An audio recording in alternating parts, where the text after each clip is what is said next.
Good afternoon. The interagency teams of the City of Jacksonville, along with state and federal partners, have been at this Emergency Operations Center since last week. They've been working around the clock this weekend, making every effort to give updates and the best information that we have available so we can all make the right decisions. We've seen Dorian strengthen to a Category 5 hurricane, and as we stand here, it's already making an extremely serious impact on the Bahamas. As it passes the Bahamas and continues west, we know that it will eventually turn north.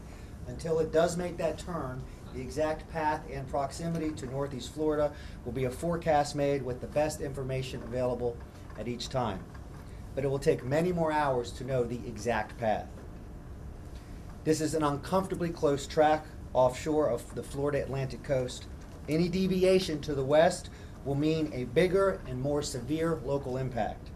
This possibility demands that we take the next 2 days to take every precaution we can and work to keep everybody safe. For that reason, I have signed a proclamation declaring a local state of emergency effective at midnight tonight. This declaration allows local officials to have all the resources we need available and accessible to us to protect the people of Jacksonville and get the work done. In addition, I'm announcing that all City of Jacksonville government offices will be closed Tuesday and Wednesday. Obviously, all employees that are essential to storm prep and all the things that goes with that will be working. As you already heard today, Dr. Green announced the Duval County Public Schools will also be closed Tuesday and Wednesday. I've been stating for almost a week now to know your zone. If you don't know your zone, you need to look it up right now, jacksready.com or the JacksReady app. Effective at 8 a.m. tomorrow morning, I am announcing mandatory evacuations for zones A and B. That is effective at 8 a.m. tomorrow morning, mandatory evacuations for zones A and B. That doesn't mean you have to get in your car exactly at 8 a.m. Do this right, be prepared, be calm about it, but you need to leave. If you live in A and B, take this evening to make all necessary preparations and through the morning to make arrangements to leave Jacksonville. In almost any scenario that plays out with this powerful hurricane, there will be effects to the coastal and low-lying areas of our city.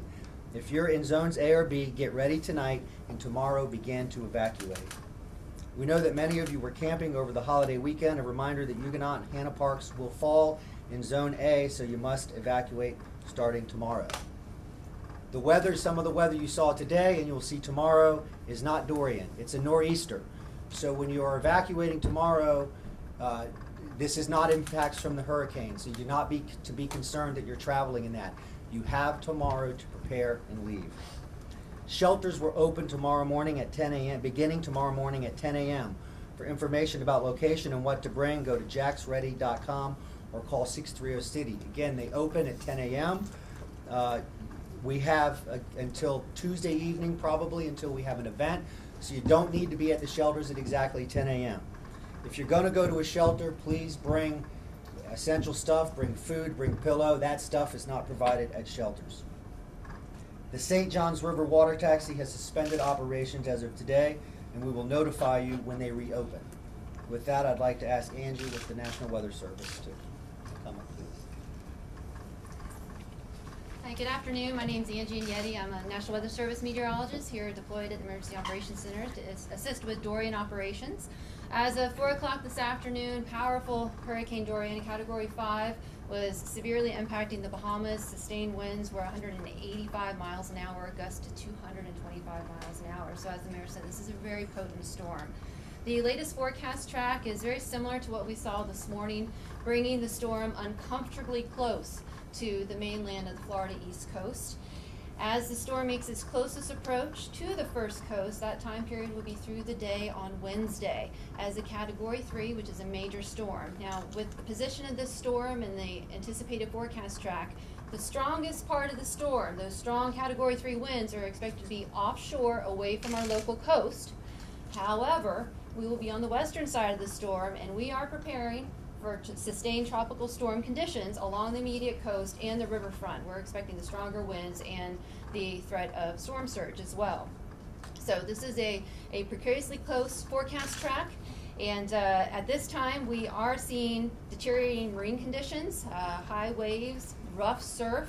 The rip current risk is extremely high today, and that will continue to worsen as we go through Wednesday as Dorian draws closer.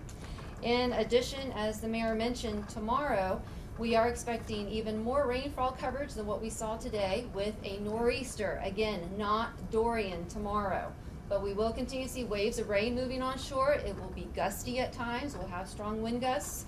So it will be a messy movement day, but again, not Dorian. Want to reiterate again for those on the immediate coastline and those in flood-prone areas in the St. Johns River Basin, to be aware that you are the most vulnerable at this time based on this forecast track. At this time, we are calling for surge values, storm surge values up to 6 feet on the immediate ocean front and in the intercoastal waterway, and up to 4 feet in the St. Johns River Basin. That will cause some flooding of property in these areas. Sheriff. Thank you, Mayor. So, based on the evacuations from the coastal areas, just a reminder, people at the beach, got a couple of ways that you can leave the beach. JTB, westbound to 295, Beach Boulevard, Atlantic Boulevard, both. Westbound to 295, and of course Wonderwood to Mount Pleasant to Merrill to 295, which will get you to 95 if that's the course that you choose to take. So tropical storm force winds, the onset is Tuesday evening at some point. So the bridge issue, the bridges will close when those winds reach 40-mile-an-hour sustained winds. So myself, our agency, and FHP will monitor those bridges, and we will make that call per bridge as those winds reach 40 miles an hour sustained. We are continuing to monitor traffic out of South Florida. We are working with FHP and the TPO to again, monitor the traffic counts. We're not seeing any issues at this moment and don't anticipate any over the next 24 hours. So we'll continue to obviously keep an eye on that as well. Mayor Latham with Jax Beach also has some news. Thank you, Mayor. All three beaches in the Jacksonville Beaches, and Neptune Beach, Atlantic Beach, and Jacksonville Beach will be closing effective midnight tonight. We're expecting significant riptides tomorrow. We will be enforcing the closure of the beaches, so please stay clear of the beaches. And we can also expect that we'll be announcing within the next few hours both a curfew and a alcohol sales ban. But the more information will be coming close behind this meeting. Thank you. All right, we've also got FHP here with us if anybody has questions when we get into on evacuation routes, when we get into Q&A. So with that, we'll take questions. On the evacuation routes, can you say what we can expect on the interstates when South Florida starts moving north? Are we going to be shifting lanes, or will it all be open? So right now it's going to be natural flow, normal flow. So we'll continue to monitor that. Again, we can see traffic, real time all the way from South Florida all the way up the interstate. So we'll and have been monitoring that. We'll continue to do that. Emergency shoulder use is something that we can utilize at some point. We'll evaluate that and implement that as needed, and just continue to monitor and stay on top of it. Sheriff, what about a curfew in Jacksonville? So it hasn't been discussed as of yet, but if we head that direction, we'll let you know.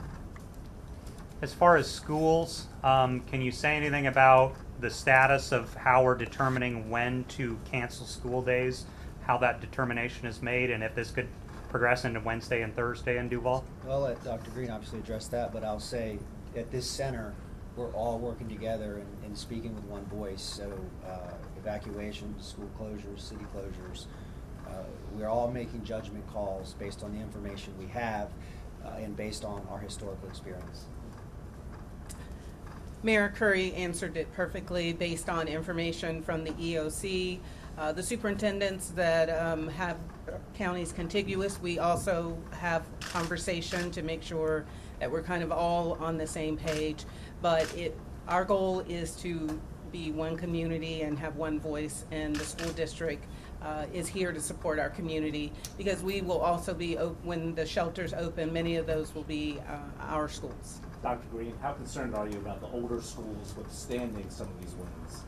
Well, our maintenance department has prepared our schools that will be hurricane shelters. The shutters are already in place, and everything that is needed for those schools to open up tomorrow is there.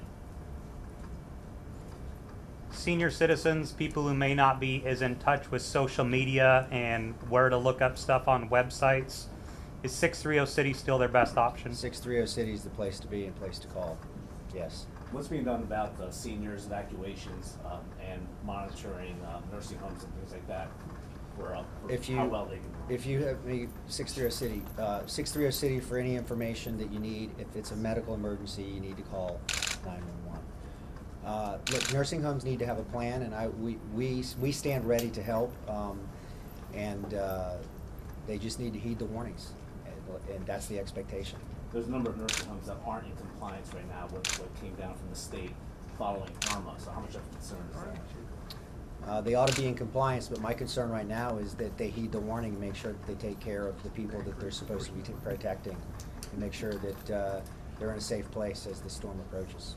Sheriff or the fire chief, as far as 911 response times, will those remain normal, or will you ever get to a point where 911 response is delayed if people have an emergency and need to call for help? So depending, a couple of factors there. So we'll have our normal on-duty deployment throughout the storm, and then we'll plus that up with additional resources, and I know the fire department will do the same as well. There will be a point in time in the storm, as there is with any storm, for people who have ignored the evacuation order. If they call 911, we may not be able to get there based on storm conditions. And so that's one of the things that we're going to continue to message out, is that's why we're evacuating. One of the reasons is, again, we may not be able to get to you. But in terms of outside of that time window, our normal operations will be staffed up fully, and then we'll have additional resources on the street for the storm issues. It's important that people in zones A and B know that if they don't evacuate with the impacts of the storm, there will likely be a moment in time, a period of time, where they will not have access to rescue, and then even calling in rescue after the fact. Yes, men and women in public safety sign up to protect us, but there's no reason to put their lives unnecessarily in danger because someone chose not to evacuate. I remember 2 years ago when I got the news and I had to stand here and ask people to put white flags out so they could be rescued. We certainly don't want to, if it has to happen again, they'll do their jobs. Let's just avoid it and evacuate. Normal How will cities. shelters accommodate people with special needs? I'm sorry? How will shelters accommodate people with special needs? They're supposed to register. Got that website?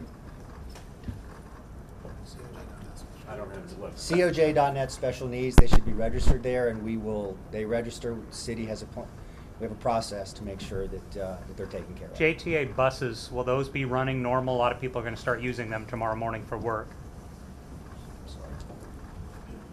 Matt Ford with the JTA. Yes, so we will run our Sunday service for Monday. That's what we normally run on Labor Day holiday. However, with the addition and the mayor's evacuation order, we will start our evacuation bus service. We'll start up 8 a.m. Monday morning, and we'll run it through the event until weather prevents us from providing those services. And how do they get on those buses? Is that also That's through the all website? free. That's complimentary.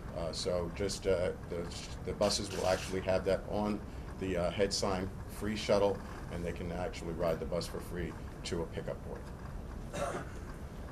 We've been saying again for almost a week to make sure you've checked your kit. We should just make sure now that it's upon us, day and a half, couple of days, that you have batteries, that you have the food and water that you need, and heed the warnings, zones A and B. Mandatory evacuations start 8 a.m. tomorrow. Start preparing tonight.